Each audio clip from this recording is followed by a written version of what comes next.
नमस्कार. तुम्हा सर्वांचे विद्या क्लासेसमध्ये स्वागत आहे.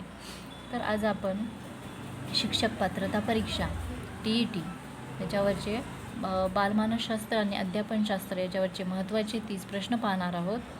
तर आता याच्यावरचे आपण रोजच व्हिडिओ बनवणार आहोत. त्याच्यावरचे मानसशास्त्र आहे, त्याच्यानंतर मराठी, परिसर अभ्यास या सर्वांचे महत्त्वाचे जे प्रश्न असतात त्याचे व्हिडिओ टाकणार आहे. त्याच्यामुळे व्हिडिओ बघत जा आणि चॅनलला सबस्क्राईब केलं नसेल तर चॅनलला सबस्क्राईब करा. बघा, पहिला प्रश्न आहे, खालीलपैकी कोणती व्याख्या बाल विकासाकडे अंगुली निर्देश करते? याच्यामध्ये पर्याय दिलेले आहेत. 4 पर्याय आहेत. पहिला आहे, बालकाच्या जन्मपूर्व अवस्थेपासून पौगंडावस्थेपर्यंत व्यक्तीचा विकास कसा होतो हे शास्त्रीय पद्धतीने अभ्यासणारे शास्त्र म्हणजे बाल विकासशास्त्र होय. नंबर 2, बालविकास गर्भधारणेपासून पौगंडावस्थेपर्यंत बालकाची वाढ आणि विकासाचा अभ्यास करणारी स्वतंत्र अशी शाखा आहे. नंबर 3, जर लहान बालकांना आई वडील किंवा तत्सम व्यक्तीकडून विश्वास मिळाला तर त्यांचा विकास निकोप आणि निरामय होतो, पण जर बालक ह्या विश्वासाला लहानपणीच मुकले तर व्यक्तिमत्वामध्ये अनेक अडथळे आणि समस्या निर्माण होतात. पर्याय क्रमांक 4 वरील सर्व. तर अंगुली निर्देश करणारे कोणते करते? तर याच्या 4 पर्यायापैकी याचं उत्तर आहे पर्याय क्रमांक 4 वरील सर्व. हे सर्व जे पर्याय आहेत ते सर्वच आहेत. प्रश्न दुसरा, बालविकासाशी संबंधित नसलेला लेखक कोणता? यातला लेखक कोणता आहे तो बालविकासाशी संबंधित नाही आहे? तर पर्याय क्रमांक 1 आहे E.B. हरलॉक. नंबर 2 सरोजिनी सायवर्शियन. नंबर 3 इरिक इरिकसन आणि 4 F.W. टेलर. याचं उत्तर आहे पर्याय क्रमांक 4 F.W. टेलर. तिसरा प्रश्न, शिक्षणाचा सत्तावादी स्तर हा रिकामी जागा आहे. पर्याय क्रमांक 1 शिक्षक केंद्रित. नंबर 2 विद्यार्थी केंद्रित. नंबर 3 मुख्याध्यापक केंद्रित आणि 4 अनुभव केंद्रित. याचं उत्तर आहे पर्याय क्रमांक 4 अनुभव केंद्रित. त्याच्यानंतर प्रश्न क्रमांक 4, चारित्र्याचा विकास रिकामे जागामुळे होतो. पर्याय क्रमांक 1 इच्छाशक्ती. नंबर 2 वर्तन व व्यवहार. नंबर 3 नैतिकता आणि 4 वरील सर्व. चारित्र्याचा विकास पर्याय क्रमांक 3 नैतिकतामुळे होतो, हा हे उत्तर येणार आहे त्याचं. त्याच्यानंतर प्रश्न 5वा, खालीलपैकी अध्यापनाचा कोणता स्तर नाही? पर्याय क्रमांक 1 विभेदीकरण स्तर. नंबर 2 स्मृती स्तर. 3 चिंतनशील स्तर आणि 4 आहे समजण्याचा स्तर. त्याचं उत्तर आहे पर्याय क्रमांक 1 विभेदीकरण स्तर. त्याच्यानंतर 6वा प्रश्न आहे, व्यक्तीचे अध्ययन खालीलपैकी कोणत्या परिस्थितीत घडून येते? पर्याय आहे पर्याय क्रमांक 1 नैसर्गिक वातावरण. नंबर 2 नियंत्रित वातावरण आणि 3 आहे पर्यवेक्षित वातावरण. 4 नैसर्गिक तसेच नियंत्रित वातावरण. याचं उत्तर आहे पर्याय क्रमांक 4 नैसर्गिक तसेच नियंत्रित वातावरण. प्रश्न 7वा, खालीलपैकी रिकामी जागा हे शिक्षणाच्या मुख्य उद्दिष्टापैकी एक आहे. पर्याय क्रमांक 1 नोकरी. नंबर 2 समाज परिवर्तन. 3 शिक्षकाचा उदरनिर्वाह आणि 4 वरील सर्व. याचं उत्तर आहे पर्याय क्रमांक 2 समाज परिवर्तन. 8 शालेय गणवेशाच्या माध्यमातून रिकामी जागा या मूल्याची जपणूक होते. तर याचा पर्याय क्रमांक 1 आहे विषमता. नंबर 2 विविधता. नंबर 3 समता आणि 4 लोकशाही. याचं उत्तर आहे पर्याय क्रमांक 3 समता. प्रश्न क्रमांक 9, मूर्त सक्रिय अवस्था बालकांच्या रिकाम्या जागा वयात असते. पर्याय क्रमांक 1 2 ते 7 वर्ष. 2 7 ते 12 वर्ष. नंबर 3 0 ते 2 वर्ष आणि 4 12 वर्षापुढे. मूर्त सक्रिय अवस्था बालकांच्या 7 ते 12 वर्ष वयात असते. त्याचं पर्याय क्रमांक 2 उत्तर येणार आहे. 10 अभ्यासक्रम विकसन ही रिकामी जागा प्रक्रिया आहे. पर्याय क्रमांक 1 तात्पुरती. नंबर 2 अखंड. 3 अलौकिक आणि 4 स्थिर. याचं उत्तर आहे पर्याय क्रमांक 2 अखंड प्रक्रिया आहे. 11 प्रत्येक व्यक्तीच्या अंगी असणाऱ्या काही सुप्त क्षमता लक्षात घेऊन त्याचा विकास करणे म्हणजेच रिकामे जागा. तर पर्याय क्रमांक 1 आहे परीक्षा, नंबर 2 शिक्षण, 3 मूल्यमापन आणि 4 मुक्त शिक्षण. याचं उत्तर आहे पर्याय क्रमांक 2 शिक्षण. 12. परिणामकारक शिक्षक होण्याकरता खालीलपैकी कोणती बाब आवश्यक आहे? पर्याय क्रमांक 1 आहे विद्यार्थ्याचे अवधान खेचून घेण्याचे व टिकवून धरण्याचे कौशल्य, नंबर 2 शैक्षणिक साधने वापरण्याचे कौशल्य, नंबर 3 श्राव्य व स्पष्ट उच्चार, 4 चुणचुणीत व्यक्तिमत्व. याचं उत्तर येईल पर्याय क्रमांक 1 विद्यार्थ्याचे अवधान खेचून घेण्याचे व टिकवून धरण्याचे कौशल्य. 13. अध्यापन कौशल्यात रिकाम्या जागाचा समावेश होतो. पर्याय क्रमांक 1 वर्ग व्यवस्थापन कौशल्य, नंबर 2 संप्रेषण कौशल्य, 3 कथन कौशल्य आणि 4 वरील सर्व. अध्यापन कौशल्यात कशा समावेश होतो? तर या सर्वांचा, सर्व जे पर्याय आहेत ते सर्वांचा होतो, म्हणजे याचं उत्तर आहे पर्याय क्रमांक 4 वरील सर्व. 14. उलटसुलट बाजू मांडणे, विधानाचे खंडन करणे, समर्थन करणे या बाबी रिकाम्या जागामध्ये येतात. पर्याय क्रमांक 1 पाठांतर, नंबर 2 स्मृती, 3 वादविवाद आणि 4 विवरण. याचं उत्तर आहे पर्याय क्रमांक 3 वादविवाद. नंतर 15वा प्रश्न आहे अध्यापन म्हणजे काय? पर्याय क्रमांक 1 अद्ययावत माहितीची देवाणघेवाण, नंबर 2 पाठांतर आणि माहितीची पुनरुक्ती यास प्रोत्साहन, नंबर 3 चांगल्या वाचन व लेखन कौशल्याचा विकास, 4 अध्ययनाला अनुकूल परिस्थिती निर्माण करणे.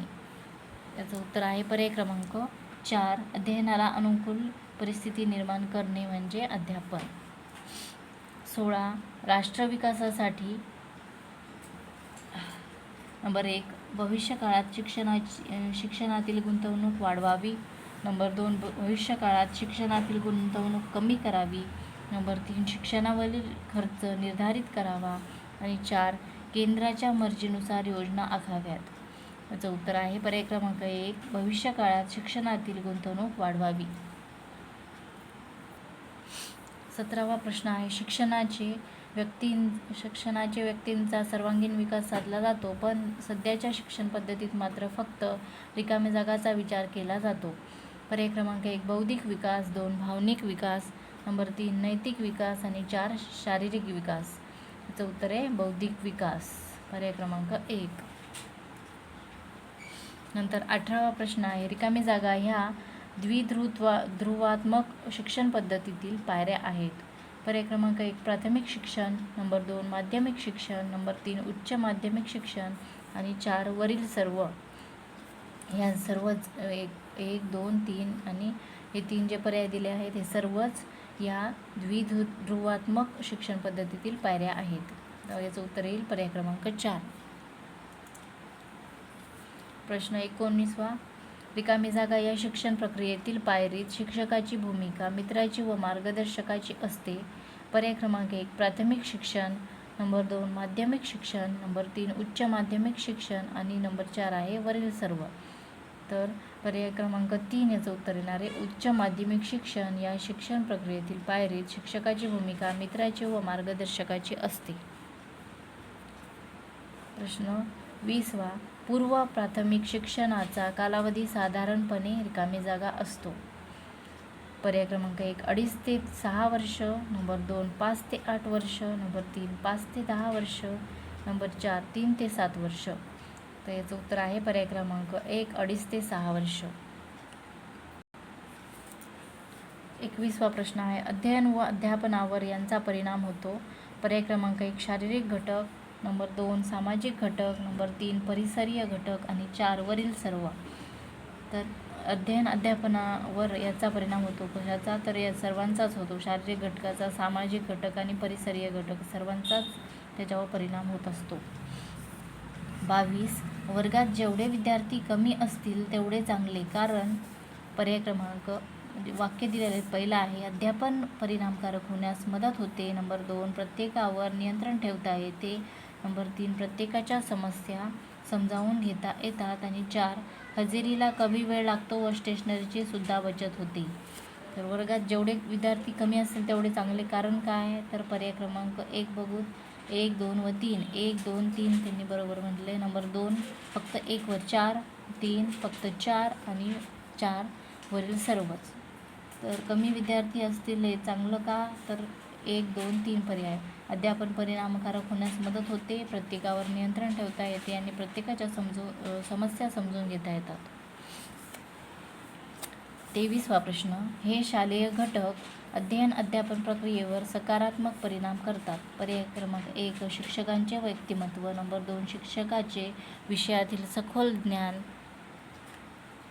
नंबर 3 अध्यापन नियोजन. 4 शिक्षकातील मतभेद. याचे पर्याय आहेत. पर्याय क्रमांक 1 1, 2 व 4. दुसरा 1, 2 व 3. तिसरा फक्त 1 व 2 आणि 4 वरील सर्व. तर याचं उत्तर आहे पर्याय क्रमांक 2 1 व 1, 2 व 3. 1, 2 आणि 3. शिक्षकाचे व्यक्तिमत्व, शिक्षकाचे विषयातील सखोल ज्ञान आणि अध्यापन नियोजन हे सकारात्मक परिणाम करणारे घटक आहेत. नंतर 24वा प्रश्न आहे. शाळेचा परिसर कसा असावा. पर्याय क्रमांक 1 शाळेतील वातावरण शांत, निरोगी व खुले असावे. नंबर 2 शाळेत वातानुकूलित यंत्राद्वारे वातावरण नियंत्रण करावे. नंबर 3 शाळेजवळ हमरस्ता नसावा, कारण त्यामुळे ध्वनी प्रदूषण होते. 4 शाळेजवळ क्रीडांगण असावे. आणि 5 शाळेभोवती झाडे असावीत. 6 शाळेभोवती झाडे नसावीत. यांचे पर्याय दिलेले आहेत. पर्याय क्रमांक 1 1, 2, 3 व 4. नंबर 2 1, 2, 3, 4 व 5. नंबर 3 1, 3, 4 व 5 आणि 4 आहे 1, 2, 3, 5. याचं उत्तर येईल पर्याय क्रमांक 3 1, 3, 4 व 5. म्हणजे बघा 1, 3, 4 व 5 हे अशा प्रकारचा शाळेचा परिसर असावा. प्रश्न 25वा. शिक्षकाने रिकामी जागा. पर्याय क्रमांक 1 फक्त शिक्षेचाच उपयोग करावा. नंबर 2 फक्त पारितोषिकांचाच वापर करावा. नंबर 3 शिक्षा व पारितोषिकांचा योग्य प्रमाणात वापर करावा. आणि 4 पारितोषिकांचा कमी व शिक्षेचा जास्त वापर करावा. शिक्षकाने काय करायला पाहिजे, तर याचं उत्तर येईल पर्याय क्रमांक 3 शिक्षा व पारितोषिकांचा योग्य प्रमाणात वापर करावा. 26 अवधान व अभिरुची या रिकामी जागा. नंबर 1 परस्पर विरोधी बाबी आहेत. नंबर 2 यांचा एकमेकांशी काही संबंध नाही. नंबर 3 दोन्ही एकच आहेत. आणि 4 एकाच नाण्याच्या दोन बाजू आहेत. अवधान व अभिरुची या एकाच नाण्याच्या दोन बाजू आहेत. म्हणण्याचं उत्तर येईल पर्याय क्रमांक 4. 27 या विद्यार्थ्यांच्या मानसिक समस्या आहेत. पर्याय 1 आहे भिन्न बौद्धिक पात्रता. नंबर 2 शारीरिक अनारोग्य. 3 न्यूनगंड निर्माण होणे. 4 शिक्षकाबद्दल घृणा निर्माण होणे. 5 अपमानाची जाणीव होणे. 6 आर्थिक कमकुवतपणा. याचा पर्याय क्रमांक 1 आहे 1, 3, 4 व 5. नंबर 2 1, 2, 3 व 5. 3 फक्त 2 व 6 आणि 4 1, 2 व 5. याचं उत्तर येईल पर्याय क्रमांक 1, 1, 3, 4 व 5. 1, 3, 4 आणि 5.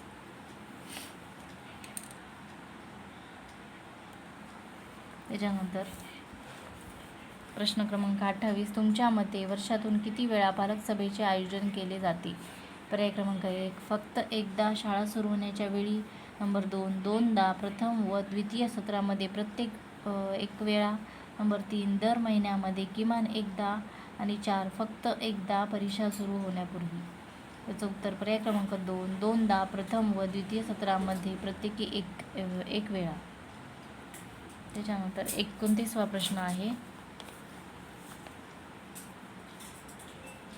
एका पालकाने तुमची तक्रार मुख्याध्यापकाकडे केली आहे. तर पर्याय क्रमांक 1 त्या विद्यार्थ्याचा प्रतिशोध कोणत्याही मार्गाने घेण्याचा प्रयत्न कराल. तर तुम्ही काय कराल विचारलेलं आहे. पर्याय क्रमांक 2 केवळ कायदेशीर मार्गाने विद्यार्थ्याचा प्रतिशोध घ्याल. नंबर 3 पालकाला भेटून तक्रार वापस घेण्यास सांगाल. आणि 4 तक्रारीचे स्वरूप पाहून पालकाची भेट घ्याल. याचं उत्तर येईल पर्याय क्रमांक 4. 30वा प्रश्न आहे तुम्ही एका शाळेचे मुख्याध्यापक आहात. एक शिक्षक आपले अध्यापन कार्य व्यवस्थित करत नाही हे आपल्याला माहीत झाले तर रिकामी जागा. पर्याय क्रमांक 1 त्याच्या वर्गाला अचानक भेट द्याल व त्याच्या कार्याची पाहणी करून निर्णय घ्याल. नंबर 2 त्याची तक्रार व्यवस्थापन किंवा शिस्त समितीकडे कराल. नंबर 3 अध्यापक कक्षात जाऊन सर्व शिक्षकांसमोर त्याची कान उघडणी कराल. 4 प्रथम लेखी पुरावा गोळा कराल व त्यानंतरच कार्यवाही कराल. याचं उत्तर येईल पर्याय क्रमांक 1. त्याच्या वर्गाला अचानक भेट द्याल व त्याच्या कार्याची पाहणी करून निर्णय घ्याल. अशा प्रकारे आपण 30 प्रश्न पाहिलेले आहेत बालमानसशास्त्राचे. हे महत्त्वाचे प्रश्न आहेत. अशाच आपण पुढच्या व्हिडिओमध्ये सुद्धा पाहणार आहोत. त्याच्यामुळे व्हिडिओला लाईक करा. तुम्ही चॅनलवर नवीन असाल तर चॅनलला सबस्क्राईब करा. व्हिडिओ बघितल्याबद्दल धन्यवाद.